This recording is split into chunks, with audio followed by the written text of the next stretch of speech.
আম্মুর কথা শুনে তাড়াতাড়ি করে মুখে বেশি করে পানি দিয়ে ধুয়ে ফ্রেশ হয়ে হাসি মুখে বের হয়ে বলল, উফ আম্মু, তুমি এখনো দাঁড়িয়ে আছো?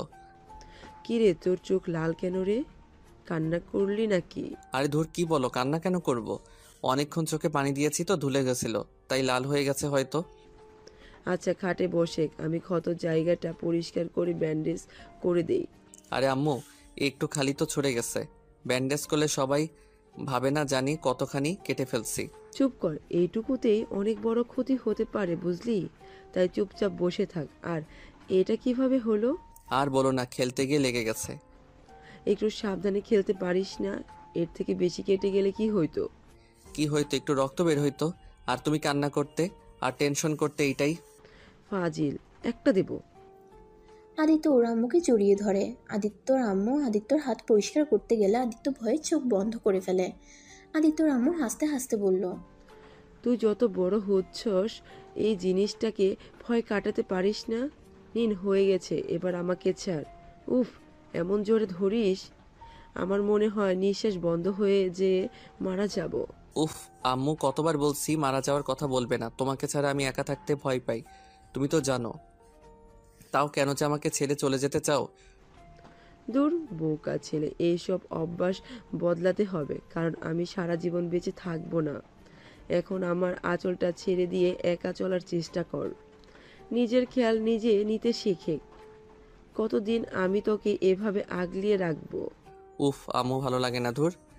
আদিত্য কথাটা বলে রুম থেকে বের হয়ে গেল। আদিত্য ছাদে চলে গেল। ছাদে বসে থেকে ফোনটা আদিত্য ছাদে চলে গেল। ছাদে বসে থেকে ফোনটার লক খুলে রাইসাকে টেক্সট দিল, কিন্তু রাইসা এসএমএস দেখে কোনো রিপ্লাই দিল না। ওর স্কুল গ্রুপে দেখতে পেল রাইসা রনির সাথে অনেক ক্লোজ হয়ে কথা বলছে, আর সবাই অনেক হাসাহাসি করছে। আদিত্য বিষয়টা আর সহ্য করতে না পেরে গ্রুপ থেকে লিভ নিয়ে চলে আসলো। আর এইদিকে রাইসা টেক্সট করলো, সমস্যা কি তোমার? গ্রুপে লিভ নিয়ে কি বোঝাতে চাও? হ্যাঁ, সবাইকে এইটা বোঝালে আমি তোমার সাথে ঝগড়া করছি, কষ্ট দিয়েছি, তাই তুমি গ্রুপ থেকে লিভ নিয়েছো? দেখো আদিত্য, আমার সব সময় তোমার এই ন্যাকামো দেখতে না একদম ভালো লাগে না। অনেক সহ্য করেছি, আর না। আমি তোমাকে বলছি একবারও যে আমার ন্যাকামি? দেখো, তুমি তো ভালোই আসছো রনির সাথে। একদম বাজে কথা বলবে না। কোন জায়গার কথা কোথায় নিয়ে আসছো তুমি? হ্যাঁ, বাজে কথা বলছি আমি, তাই না? তোমাকে আগেও বলছি রনির থেকে দূরে থাকতে, বাট তুমি আরও রনির সাথে ক্লোজ হওয়ার চেষ্টা করছো। আমি কি বুঝি না? শোনো, আমি তোমাকে ভালোবাসি, আর তোমার মনে কখন কি চলে সেইটা আমি বুঝি। তুমি কি আমার সন্দেহ করছো নাকি? আমি তোমায় ভালোবাসি না নাকি? সেইটা আমি কিভাবে বলবো, সেটা তুমি জানো। আদিত্য দেখো, আমার এখন এইসব ফালতু কথা বলার একদম সময় নেই। বাই। আদিত্য আর কিছু বলল না। আদিত্যর অনেক কষ্ট লাগতে লাগলো। আদিত্য অফলাইনে এসেছে ফোনটা এক সাইডে রেখে চোখ বন্ধ করে নীরবে চোখের পানি ফেলতে লাগলো। অনেকক্ষণ কান্না করতে লাগলো। হঠাৎ করে আদিত্য ফোন বেজে ওঠে। আদিত্য ফোনটার দিকে তাকিয়ে দেখে রিয়া কল দিয়েছে। আদিত্য চোখ মুছে নিজেকে স্বাভাবিক করে ফোনটা রিসিভ করলো। আদিত্য, এখন বাসায় আয়। আমি বাসায় চলে এসেছি। আপনি না রাতে যেতে বলেন, এখন কেন যাব?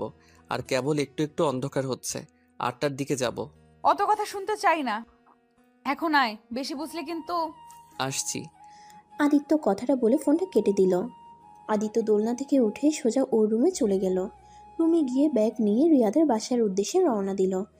রিয়াদের বাসা আদিত্যদের বাসা, এক বাসা আছে তারপরে রিয়াদের বাসা। আদিত্য বাসায় গিয়ে কলিং বেল চাপতেই আদিত্যর খালু বলল, আদিত্য, কি ব্যাপার?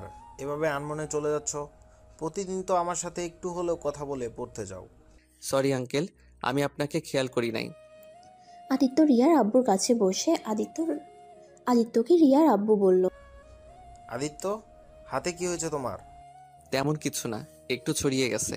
আম্মু জোর করে এত বড় ব্যান্ডেজ করে দিয়েছে। কিভাবে ব্যথা পাইলে? খেলতে গিয়ে একটু লেগেছে। সাবধানে খেলবে এখন থেকে। আচ্ছা, কিছু খেয়েছো কি? না, পরে বাসায় গিয়ে খাবো। বাসায় গিয়ে খেতে হবে কেন? আমাদের বাসায় কি খাওয়া যাবে না? খাওয়া যাবে না কেন? তাহলে খাবার আমাদের সাথে আজ খাবে। ওকে, আচ্ছা আঙ্কেল, আমি তাহলে আসছি। আপু মনে হয় অপেক্ষা করছে, দেরি হলে রেগে যাবে। ওকে, যাও। আদিত্য উঠে সিঁড়ি বেয়ে রিয়ার রুমের সামনে গিয়ে দরজায় নক করে বলল, আপু আসবো?